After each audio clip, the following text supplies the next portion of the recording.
On their way to the capital, Meve and company happened one fine day upon a lone rider. Had I been at her side, I would immediately have recognized his passionate gaze and altogether chivalrous mien. Identify yourself, sir, and your intent. Eyck of Denesle I am dubbed, and my design I never conceal. The good book says the world is a garden which the gods once conferred upon man, and we men have this garden neglected. In consequence, all manner of filth has made its lair here. Drowners, ghouls, and other kobolds. I have sworn ne'er to rest until the day when, with the gods' help, I have rid the world of these beasts and pests. I wander all lands, seeking out evil and facing it in mortal combat. Who do we spy? A knight errant? Just as likely a madman. The care you show for my folk I greatly appreciate, Sir Eyck of Denesle. Godspeed. And to you, your majesty.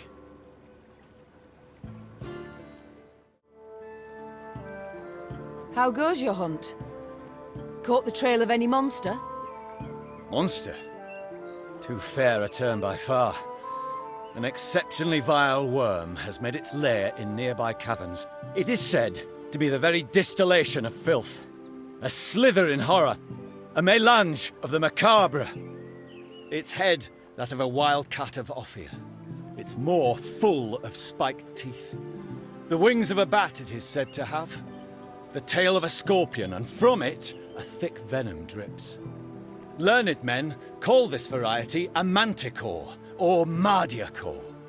Perhaps it will be most prudent, then, to send for a witcher. A witcher?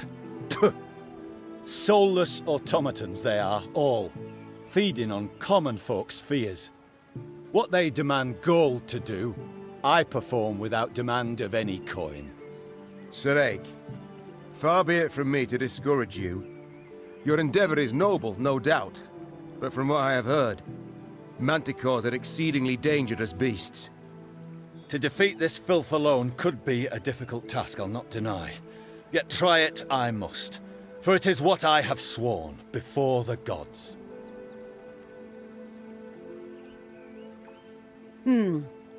We shall help you find and fight the Manticore, provided you then pledge to help us fight an even fiercer and filthier beast.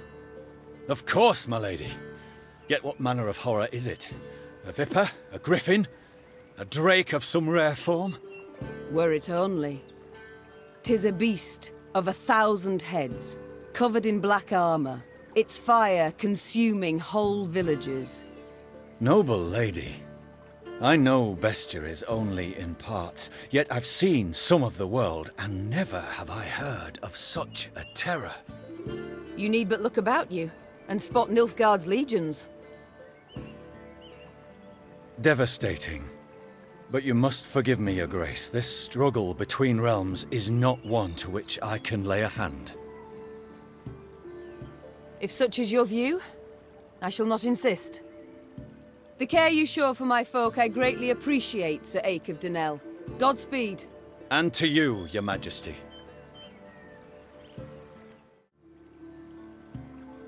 A manticore. How great is its appetite? How many men does it fell? In a moon, let us say.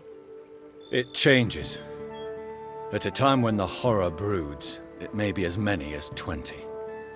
I see. As now you must. Nilfgaard in my capital could mean as many as 20,000 felled. You live to fight evil, injustice, do you not? You can fight none greater than by doing so at my side. The Manticore, your grace, must fall first. As to what happens later, I shall need to consult the good book and petition the gods.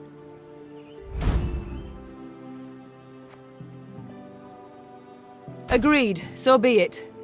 This monster, where lies its lair? Where does it prowl? To the north, my queen. A few leagues on.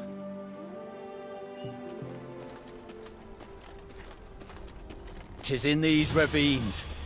The beast is near. I sense it.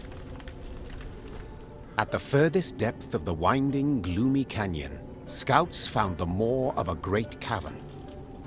Among the boulders outside it, whitening bones lay strewn. Eyck dismounted and drew his blade. By the god's grace, we've found the beast's lair, He said, lifting his gaze to the heavens. We need them but to extend their favor as we battle the filth. The queen conferred with Reynard, and a doubt was born in her mind. Her men were neither ready nor numerous enough to face the beast and defeat it. She resolved to strengthen her force, then return. The Lyrians stood once more at the cavern entrance. Eyck paced at their fore, his heart aflame, his gaze ferocious. Meve cast a critical eye at her shield, wood clad in leather and thin plate. Enough to stop a sword, certainly, but would it protect her from a beast's raging blow? Noticing her hesitation, Reynard approached the queen and said, Your Grace, none will utter a disparaging word should you step back. But they will think them, replied Meve. and that's bad enough. The war has begun. I can't appear weak to my fighting men. Without awaiting an answer, Meve strode into the cave.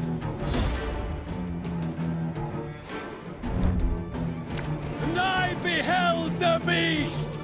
Profane horns didst adorn his wicked brow! Gods protect us. I'm coming. Beware its claws! The hardest plate they shred like fine vellum! Beware! Its tail flows with deadly venom! Keep that vile poison to yourself! To the ground with you, pestilent filth! A knight should help. Our codex commands it. We must thank the gods for this victory both great and just.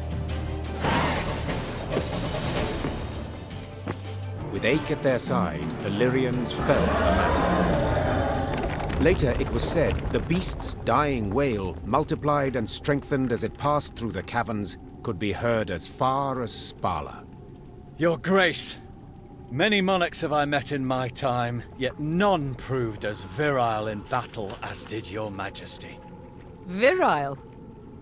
I dislike the term. Seems not to suit a woman. I prefer valiant. Yet grateful I am for the compliment. Now pray reveal, have you made your decision? Will you swear to serve me? Are you prepared to take an oath? I am not, Your Grace. I can serve only the gods. Yet, I do believe them to be on your side as one unjustly and treacherously attacked. Thus I see nothing wrong in assisting you.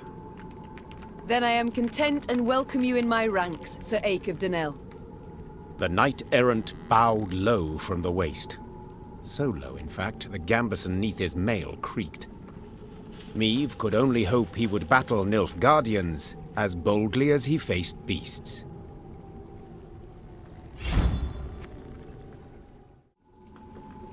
I am not, Your Grace. I can serve only the gods. Yet you seem to hold them in low regard. I noted monastic silver in your wagons. A war is on. I must have the means to pay all new recruits. My lady, my pockets needn't concern you. I do not fight beside blasphemers.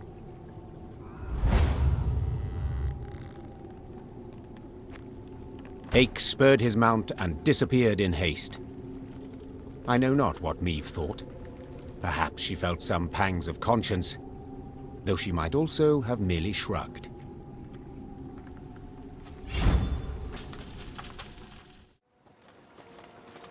Not a scrap. Nothing to bury. Blood's all that's left behind. A whole village. Just one big grave now. Hallowed Mother, look upon these stricken souls what suffered evil. Protect, console,